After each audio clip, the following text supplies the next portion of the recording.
इमरान खान ने नई तारीख रकम कर दी। पाकिस्तान अब किसी मुल्क की गुलामी नहीं करेगा। इमरान खान ने मुहर लगा दी। अमेरिका पाकिस्तान के अंदरूनी मामलात में मुदाखलत बंद करे।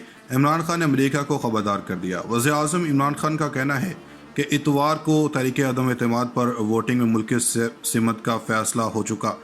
इस्तीफ़ा नहीं दूंगा, आखिरी गेंद तक मुकाबले करने का वादा किया था। कौम से अपने खिताब में वज़ीर आज़म इमरान खान ने कहा कि इतवार को इस मुल्क का जो फैसला होना था वो हो गया कि मुल्क अब किस सिमत में जाएगा।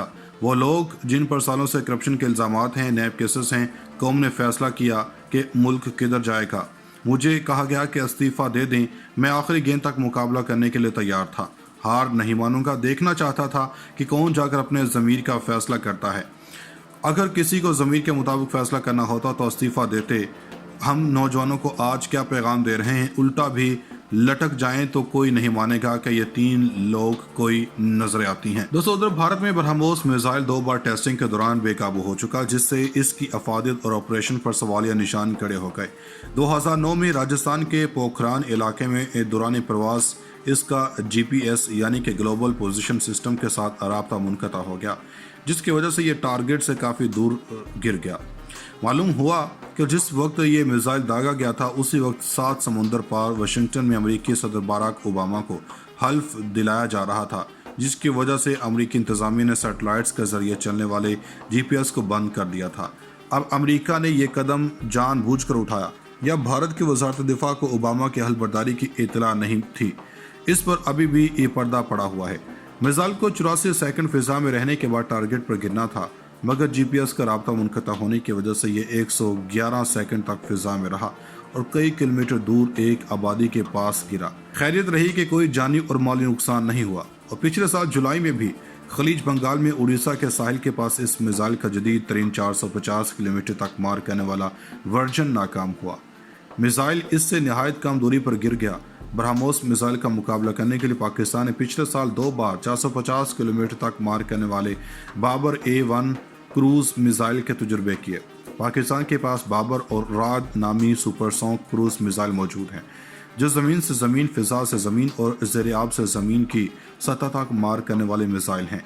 इस वाक़े का एक हैरत अंगेज़ पहलू ये है कि मिसाइल ना हवा के वस्त यानी कि मिड कोर्स में अपने सिमत तब्दील की, जो भारतीय कमांड एंड कंट्रोल पर सवालिया निशान है। पाकिस्तान और भारत के दरमियान जिस तरह ताल्लुकात में सद मोहरी और सूरत-ए-हाल कशीदा है, इन हालात में भारत की तरफ से मिसाइल के इस तजुर्बे को मामूल की टेस्टिंग गलती कैसे कहा जा सकता है। यह गलती या इत्तेफाकी हादसा दिफाई निज़ाम में मौजूद खामियों और फॉल्ट लाइन्स की तरफ से इशारा कर रही है। टारगेट डाटा जो भी किसी मिसाइल में फीड किया जाता है तो वो दौरान परवाज़ अपनी डायरेक्शन नहीं तब्दील कर सकता, बल्कि यह सीधा अपनी स्ट्रेटजिक डायरेक्शन लेता है और सीधा टारगेट की तरफ जाता है। इस मिसाइल ने स्ट्रेटजिक डायरेक्शन 90 डिग्री 120 किलोमीटर के बाद तब्दील की है। इसलिए माहिरीन कहते हैं कि शायद इस पर साइबर अटैक हो गया हो, जो और भी तशवीश का मौजब है। दुनिया में जोहरी ताकत से लैस बहुत कम ममालिक ऐसे हैं जिनकी सरहदों पर भारत और पाकिस्तान जैसी कशीदगी पाई जाती हो। बरतानिया के think tank international institute for strategic studies ने पिछले साल जनूबी एशिया में न्यूक्लियर डिटरनेंस और इस्तेहकाम इस एहसास और हक़ाइक़ के उन्वान से एक रिपोर्ट शाया की।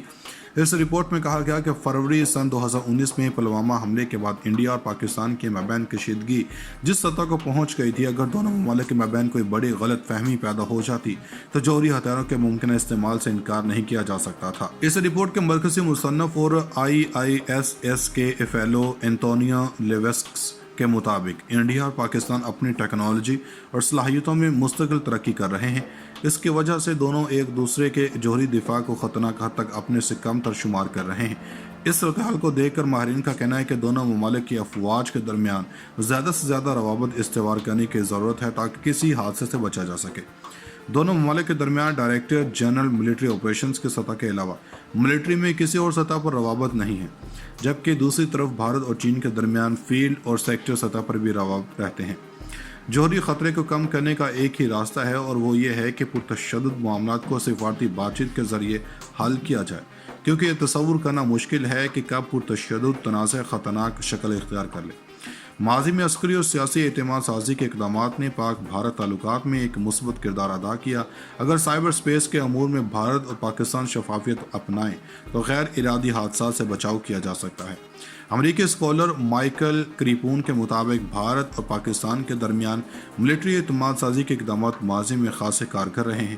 ان کا کہنا ہے کہ 1965 کی جنگ کے دوران بھارتی فضائیہ کا سربراہ ایئر مارشل ارجن سنگھ اور ان کے پاکستانی ہم منصب ایئر مارشل اصغر خان نے اتفاق کیا تھا کہ دونوں ممالک کی فضائیہ رن آف کچھ کے کھلے ریگستان میں انفنٹری کو نشانہ نہیں بنائیں گے۔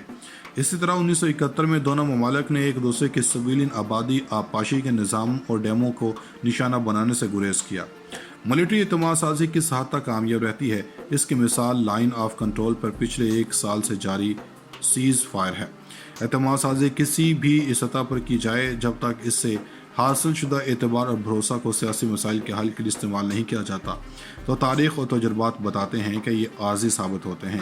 چین اور بھارت کے درمیان اعتماد سازی کی وجہ سے پچھلے 50 سالوں میں سرحد پر ایک بھی گولی نہیں چلی تھی، مگر جب اس کا استعمال سرحدوں کا تعین کرنے کے بجائے مسائل کو ٹالنے کے لیے کیا گیا تو ان ممالک کی افواج اب ایک بار پھر ایک دوسرے کے آمنے سامنے ہیں۔ یہی حال بھارت اور پاکستان کا بھی ہے۔ دونوں ممالک کے لیے لازم ہے کہ وہ سیاسی تنازعات کا پرامن راستہ تلاش کر کے اس خطے کو تباہی سے بچائیں، کیونکہ یہ تصور کرنا مشکل ہے کہ کب پرتشدد تنازع خطرناک شکل اختیار کر لے۔